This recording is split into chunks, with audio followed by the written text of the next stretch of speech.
मित्रांनो नमस्कार. Good evening सिटीच्या सिटी प्लस चॅनलमध्ये मी तुम्हा सगळ्यांचं स्वागत करतोय. निवडणूक अवघ्या काही तासांवर येऊन ठेपली. उद्या मतदान आहे आणि परवाच्या दिवशी मतमोजणी होणार आहे.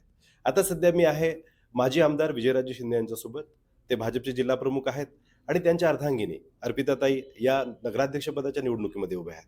नेमकं जनतेचा सपोर्ट यांना नेमकं कसा मिळतोय हे विचारण्यासाठी आपण या ठिकाणी आलोत. तुमचं आमच्या चॅनलवर स्वागत आहे. तुम्हाला लोकांनी मतदान का करावं आणि जनतेचा तुम्हाला सपोर्ट कसा मिळतोय का, म्हणजे काय प्रतिक्रिया त्यांच्या? हे बघा, बुलढाण्यातली जनता सुज्ञ सुशिक्षित आहे. या ठिकाणी लोकांना चांगल्या पद्धतीने माहिती आहे की एकीकडे सत्ता आहे, विकास मीच करू शकतो अशा प्रकारच्या वल्गना करणारा एक उमेदवार आहे. परंतु सत्तेला सुपर सत्ताच काटू शकते आणि ती सुपर सत्ता राज्याचे मुख्यमंत्री, देशाचे पंतप्रधान, सीएम आणि पीएम हे भारतीय जनता पक्षाकडे आहे. आणि म्हणून लोक भारतीय जनता पक्षाला इथे प्रथम पसंती देतात. आणि राहिला विषय काँग्रेसचा, तर काँग्रेसचं वरती काही नाही, खाली काही नाही आहे. लोकांना माहिती आहे काँग्रेसला मत म्हणजे मातीत टाकण्याचं मत आहे.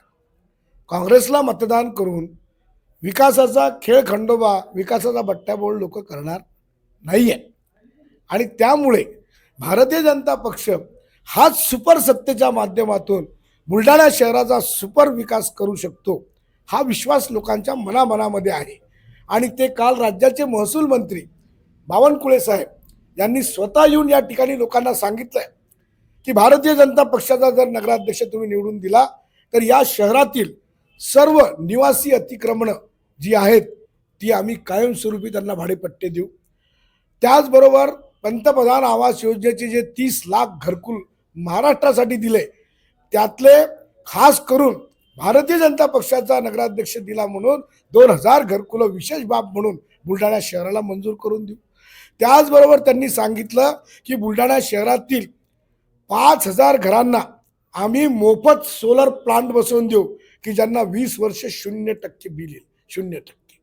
अशा प्रकारच्या योजना घोषित करत असताना 200 महिला बचत गटांना 1 लाख रुपयाचं अनुदान सुद्धा आम्ही देऊ हेही त्यांनी सांगितलं. व प्रत्येक निवासी व्यक्तीला त्याचं स्वतंत्र प्रॉपर्टी कार्ड आम्ही बनवून देऊ.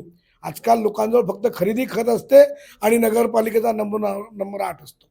परंतु या ठिकाणी स्वतंत्र प्रॉपर्टी कार्ड जे असतात ते प्रत्येक घराचं, प्रत्येक फ्लॅटमधल्या व्यक्तीला सुद्धा त्याचं प्रॉपर्टी कार्ड हे बनवून दिलं जाईल आणि त्याला त्याचा मालक बनवला जाईल. अशा प्रकारे काल बावनकुळे साहेबांनी सांगितलं आहे. आणि खास करून त्यांना मुख्यमंत्री महोदयांनीच काल बुलढाणेकरांच्या भेटीला पाठवलं होतं व स्वतः मुख्यमंत्री महोदयांनी थेट वर्षावरून ऑन स्क्रीन येऊन बुलढाणेकरांना विनंती केली आहे की आपण भारतीय जनता पक्षाचा नगराध्यक्ष जर केलाच तर विकासाची गंगा या बुलढाणा शहरामध्ये आम्ही आणू. विकासाची गंगा आणत असताना नगरपालिकेवर अंकुश सुद्धा आम्ही ठेवू. ती सगळी कामं चांगल्या प्रकारची झाली पाहिजे व ते काम स्वतः मुख्यमंत्री मी स्वतः म्हणून करेल अशा प्रकारचं सुद्धा अभिवचन त्यांनी ऑन स्क्रीन जनतेला दिलेलं आहे.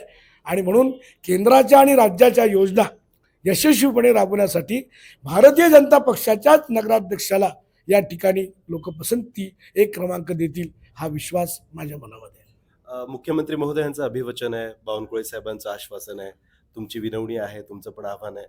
नेमकं बुलढाणेकरांचा प्रतिसाद तुम्हाला कसा मिळतो? अतिशय चांगल्या प्रकारचा प्रतिसाद बुलढाणेकरांचा आहे.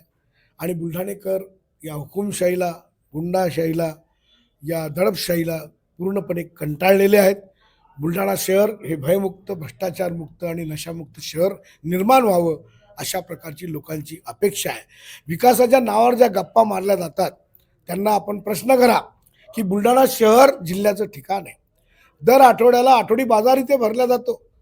हजारो माय बहिणी लक्ष्म्या आमच्या रस्त्यावरती येतात बाजारामध्ये बाजार करायला. दिवाळी, दसरा, मोहरम, ईद, शिवजयंती, भीमजयंती, अनेक धार्मिक सण, दर महिन्यात कुठल्या ना कुठल्या समाजाचा सण असतो. हजारो महिला त्या सणामध्ये सहभागी होत असतात, उत्सवामध्ये सहभागी होत असतात. साधी एका बुलढाण्याच्या एका मुख्य चौकामध्ये मला दाखवा की एक टॉयलेट बाथरूम महिलांसाठी आहे. एका चौकामध्ये एवढे मोठे चौक आहे, एवढ्या सगळ्या चौकामध्ये एक टॉयलेट बाथरूम असं दाखवा की जे महिलांसाठी आहे.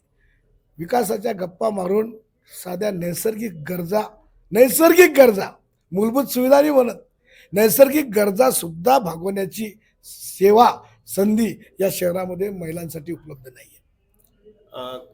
जेवढे नगरसेवक उभे आहेत त्याच्यापैकी किती जण आपले विजयी होतील असं तुम्हाला वाटतं? नाही, मी संपूर्ण बहुमतासह आमची युती या ठिकाणी विजयी होणार आहे. कारण आम्ही लोकांना सांगितलं की आम्ही नियमित शुद्ध स्वच्छ पाणी पुरवठा करू, आम्ही नियमित या शहराची साफसफाई स्वच्छता करू, नाले गटारे साफ करू. काल मुख्यमंत्री महोदयांनी आणि बावनकुळे साहेबांनी सांगितलंय की भुयारी गटारी योजना या बुलढाण्यामध्ये राबवून या शहराच्या स्वच्छतेचा साफसफाईचा प्रश्न आम्ही कायमचा निकाली काढू. बांधकाम परवानगीसाठी जे नगरपालिकेमध्ये 20-20, 25-25 लाख रुपये दिले जातात, आज डॉक्टर पहा, वकील पहा, तुम्ही दवाखाने पहा, हे कॉम्प्लेक्सवाले घ्या, हे फ्लॅट सिस्टीमवाले पहा, या प्रत्येकाला अंडर टेबल 20 आणि 25 लाख रुपये दिल्याशिवाय नगरपालिकेत बांधकाम परवानगी मिळत नाही आहे. तर आमच्या कार्यकाळामध्ये आम्ही युतीचा जर नगराध्यक्ष इथे लोकांनी निवडून दिला तर 1 रुपयाचाही खर्च कोणाला नियमानुसार जो खर्च असेल त्याच्या व्यतिरिक्त 1 रुपयाचंही अंडर टेबल करप्शन होणार नाही, हे वचन आम्ही जनतेला दिलेलं आहे. आणि या शहराच्या सर्वांगीण विकासासाठी आम्ही सर्वजण एकत्रित येऊन टीमवर्क करू आणि केंद्राच्या राज्याच्या योजना खेचून आणू, हे सुद्धा आम्ही वचन लोकांना दिलं आहे. माझा शेवटचा प्रश्न, तुमची लढत नेमकी कोणासोबत वाटते? लढत आमची आता ही काँग्रेससोबत आहे आणि मला विश्वास आहे की लोकांना माहिती आहे काँग्रेसला मत म्हणजे विकासाचा खेळखंडोबा आहे, विकासाचा बट्ट्याबोळ आहे. त्यामुळे लोक काँग्रेसला नाकारून भाजपला या ठिकाणी प्रथम पसंती देऊन विजयी करतील, हा माझा विश्वास आहे. मित्रांनो, विजयराजे शिंदे यांनी आपल्या मनातल्या भावना या ठिकाणी व्यक्त केल्यात, काही ध्येय धोरणं सांगितली. शहर भयमुक्त आणि भ्रष्टाचार मुक्त करण्यासाठी भाजपला लोक आपली पसंती देतील आणि मत देतील असा त्यांना विश्वास आहे. फरजानसह रणजित सिंग राजपूत, सिटी प्लस, बुलढाणा.